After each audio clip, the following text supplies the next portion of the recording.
Coucou mes chatons, j'espère que vous allez bien. Aujourd'hui on se retrouve pour une nouvelle vidéo 5 conseils si tu veux devenir coiffeuse à domicile.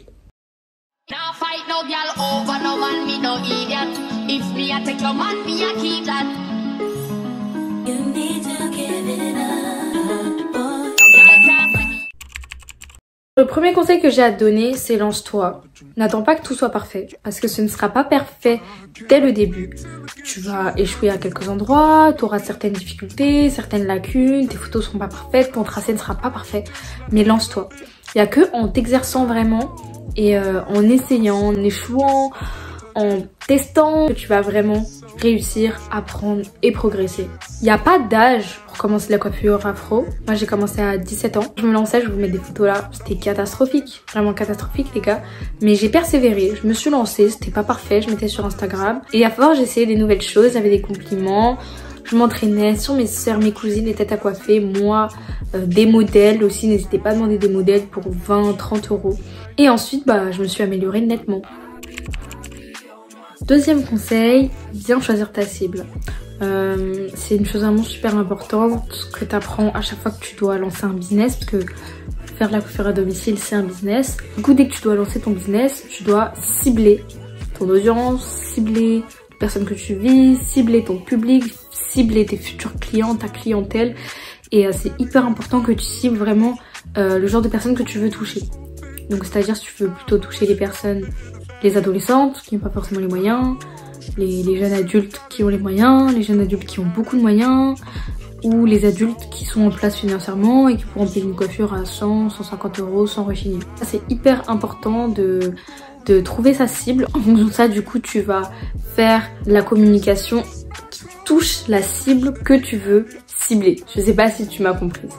C'est vraiment super important.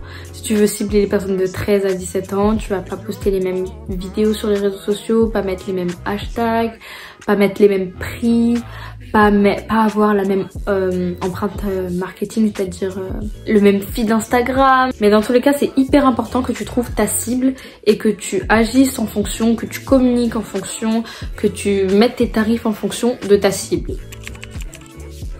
Conseil numéro 3 est un bon matos. Alors on peut penser que pour coiffer à domicile, il faut juste un paye et c'est tout. Mais non ma belle, si tu veux commencer à coiffer à domicile, il va falloir que tu aies ton pot de cire, parce que ça se fait pas de demander à une cliente de ramener son pot de cire. Quand un blanc va chez le coiffeur ne lui demande pas de ramener son shampoing quand il lui fait un shampoing, ne lui demande pas de ramener sa laque quand il doit mettre la laque sur les boucles. Donc c'est exactement pareil pour les coiffeuses afro. Tout le matériel, tous les produits dont tu auras besoin, tu dois les fournir. La laque, la mousse, la cire, etc. Les mèches, c'est autre chose, c'est un autre débat. Moi personnellement je les fournis, mais je suis en train de réfléchir pour arrêter de les fournir parce que en ce moment, avec la hausse des prix partout là, je souffre. Mais dans tous les cas, tout ce qui est produit, cire, laque, mousse, crème hydratante, protecteur de chaleur, tout ça tu dois avoir. Tu ne dois pas demander à ta cliente de le ramener, à part si par exemple elle se coiffe avec une cire spéciale et toi t'as pas les moyens de coiffer avec cette cire là. Entre parenthèses, Shine and Jam, parce que le pot de cire il coûte 8 euros.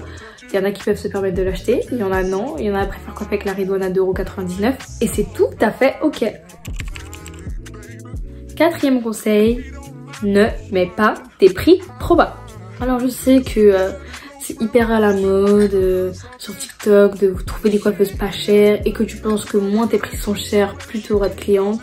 Mais c'est totalement faux. Sache que moi, avec mes tarifs où la coiffure tourne environ de 100 €, j'arrive à remplir mon planning presque tous les mois quand je communique correctement. Donc vraiment, c'est pas une affaire de prix, c'est une affaire de comment tu vends ton produit, comment tu vends ton service. Faut aussi savoir t'évaluer. Si tes tresses ne sont pas droites, ton tracé n'est pas droit, et tes tresses ne tiennent pas ou tes locks ne sont pas assez serrés, tu peux pas faire des locks à 80 €. Il faut trouver l'entre-deux. Faut que tes prix reflètent ton travail et surtout que tu ne te sous-estimes pas. Si tu ne t'évalues pas à ta juste valeur, tes clientes ne t'évalueront pas non plus à ta juste valeur. Dernier conseil, si tu n'es pas véhiculé, ne te déplace pas à domicile. Parce que ma belle, ici on a souffert. Faut savoir que j'habite dans le 9-5, au fin fond du 9-5. Et un jour on m'a fait venir jusqu'à Marmeuil-les-Maux. Derrière Meaux. Vous vous rendez compte? Pour une coiffure de 2 heures. Donc j'ai fait plus de temps dans les transports que pour la coiffure. Et pour le déplacement, j'avais pris que 20 euros. Si tu te déplaces, en plus de prendre un bon supplément, maintenant moi je prends 35 euros parce que je suis en voiture, j'ai le permis, ça va plus vite, mais il faut quand même payer l'essence et des fois le parking. Mais si tu te déplaces, faut absolument que tu sois véhiculé parce qu'en transport tu vas galérer. Il suffit que tu aies un souci de transport, ça te décale toute ta journée. Je sais de quoi je parle. Un souci de transport, ça te décale toute ta journée, tous tes rendez-vous. Faut que tu te trimbales avec tout ton matos. Moi j'ai le piquet là, je vais vous mettre la photo là pour accrocher les mèches. C'est super gros, donc faut le prendre avec soi à chaque fois.